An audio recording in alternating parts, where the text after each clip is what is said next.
Speaker. I am here for my father. I am here for my father and for the many thousands of New Zealanders just like him. My father was an ordinary guy from Palmerston North who just wanted to have an ordinary life. He wanted a decent job, a decent take-home pay. He wanted a secure home for him to raise his family. What he got was a lifetime of hardship, and he died of a stroke at age 48, just a handful of years older than I am now. I dream of a world in which my dad is still alive. What would have given my father a better chance at a long and satisfying life? What would have made his story more like mine? Because, like my dad, I didn't do too well at school. I left school at 16 with no qualifications and few prospects. I worked here and there. I spent time on the dole. After a few years, I found myself a solo parent on the DPB. I had the good luck to go to university, and I got my law degree. I used the training incentive allowance to help with my study costs. I shared childcare with family and with friends. I sometimes had to use the special needs grant, remember that, to pay my power bill and to buy food when things got really tough. I got support when I needed it. My dad did not. So I am here for my father. I want every man, woman and child in this country to have the chance of a good, ordinary life. And we can do so much more to help New Zealanders just like my dad. We can build a fairer society, an equal society that does not require the sacrifice of our people or the sacrifice of our environment to economic dead ends. Now, the Green Party is known as a champion for the environment. We love our country and we want to protect it. We are passionate about protecting our rivers, our land, our forests and our oceans. But we also want to look after all New Zealanders, and today that is my focus. How do we mind the gap between the haves and the have-nots? What can we do about inequality in Aotearoa New Zealand?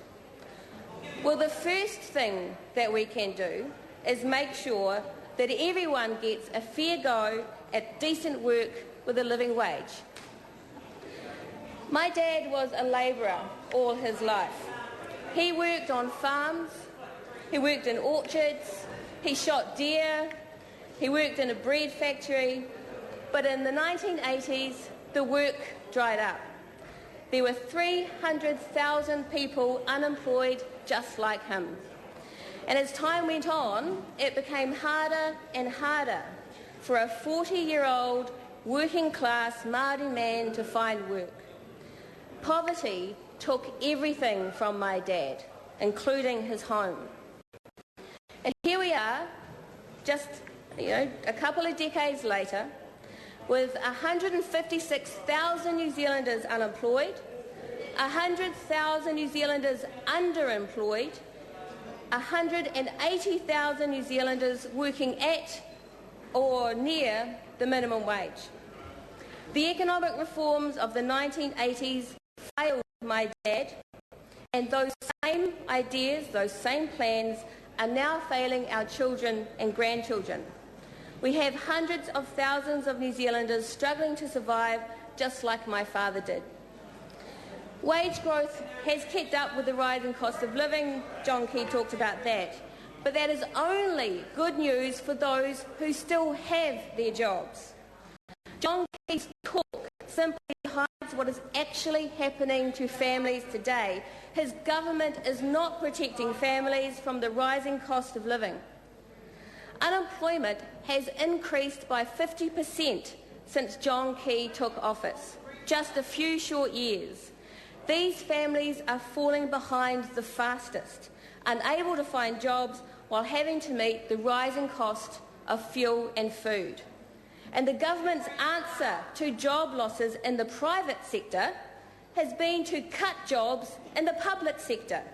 That is the extent of John Key's government's jobs plan. The Prime Minister took great pride in pointing out today that his government has reduced the number of full-time staff positions in core government administrations by 5%.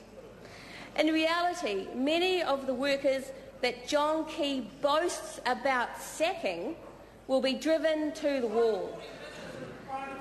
This means less spending and it means more job losses. And John Key boasts about these job losses. Point of order, the Honourable Tariana Turia. My apologies to the member for cutting in on her speech, but there is somebody up here who is constantly shouting things and making it very difficult for us to hear up here behind us. And we do want to listen to this speech, sir. I appreciate the honourable member's point. In fact, I'd ask, and it's particularly the government benches, I'd ask members please to show a little more courtesy to the House. There are so many conversations going on right now on my right. It's really taking no notice of what the Speaker's saying whatsoever. And I'd ask the government whip to make sure that the members stop this, just endless, quite loud conversations. And to the person interjecting regularly down the back there, please show the House some courtesy. Where members are listening and interjecting, that's one thing, but where they're just carrying on loud private discussions, it's discourteous. I apologise, Honourable Member Materia Ture. Thank you, Mr Speaker, and tēnā koe te whai. John Key is boasting about job cuts. Now, our minimum wage in this country is so low that Kiwis who work full-time still need top-ups from the government just to cover the basics, food and rent. The current take-home pay for a 40-hour-a-week job on the minimum wage is $409 a week. And in April, it will go up by about $28. And meanwhile, the average rent in Auckland is $416. You simply cannot support a family on $400 bucks a week. You cannot. The minimum wage must go up to $15 an hour as soon as possible. The minimum wage must go up immediately to help the poorest and most vulnerable families in our community. We know that lifting the minimum wage is good for the economy. There is an increased demand for goods and for services because people on low incomes spend most of their money. We know that lifting the minimum wage would also save the government money. It would save $1 billion from the government social assistance budget. But instead of saving this money, we are subsidising employers who pay low wages. Their workers will put in a 40-hour a week, but will still need help to pay the rent and to put food on the table. The businesses who employ the most low-wage workers are big corporates, supermarkets like New World, and fast food outlets like Burger King. Last year, foodstuff supermarket companies made $16 million in profit while their minimum wage workers continued to struggle. Now, my dad was a kind man, he was a decent man, he was a peaceful man, whether he was in work or out, just like the thousands of New Zealanders who now find themselves out of work. John Key's government suggests that they are bludgers, but New Zealanders use support when they need it and they move on when they can. That's what I did, that's what my dad tried to do, and that is what New Zealanders, thousands of New Zealanders, are doing today. About 3/4 of those on the dole are there for less than a year. John Key has outlined major reforms to welfare that will severely hurt families and children. I want to tell you and describe what this means in a real life. If his reforms were in place when I had become a solo mum, I would have been forced to work in an unskilled, low-paid job instead of being able to care for my daughter. Because I had no school qualifications, John Key would have considered me unsuited to university, and I would probably have never been able to go to university, let alone go to law school. And even if I had made it as far as the university door, with no training incentive allowance, I simply could not have made ends meet while I studied. That is the ladder of opportunity that Paula Bennett kicked out from behind her. That is the ladder of opportunity that John Key would have taken from me, and taken from my dad's first muckle. Our vulnerable families are not the enemy, Mr. Key. They are families just like mine, and they are families just like yours. Since the Green Party arrived in Parliament, we have said benefits must go up, and we are firmly opposed to the benefit cuts that are signalled by the Prime Minister today. Instead of suggesting that we need to punish the victims of the recession, punish the victims of poverty, let's talk about how we can help. John Key talks about the importance of early childhood education, but his cuts in that sector have already seen parents pulling their kids out of early childhood education because they cannot afford the increased fees. There is no better investment in our families and our children than early childhood education. For every single dollar, we spend in early childhood education, we save up to $17 in health costs, in justice costs and other social costs. That is a better return than 100 roads of national significance. John Key talks of the 220,000 children dependent on benefits as if that is their own fault, as if they are to blame. We can help by extending the Working for Families support to those families, to help to pay for rent, for food, for warm clothes and the power bills. But instead, we are staring down the barrel of changes to welfare that will widen the gap between those who have the most and those who need the most. We will pay for John Key's mistake in hospital bills, in new prisons and future welfare payments.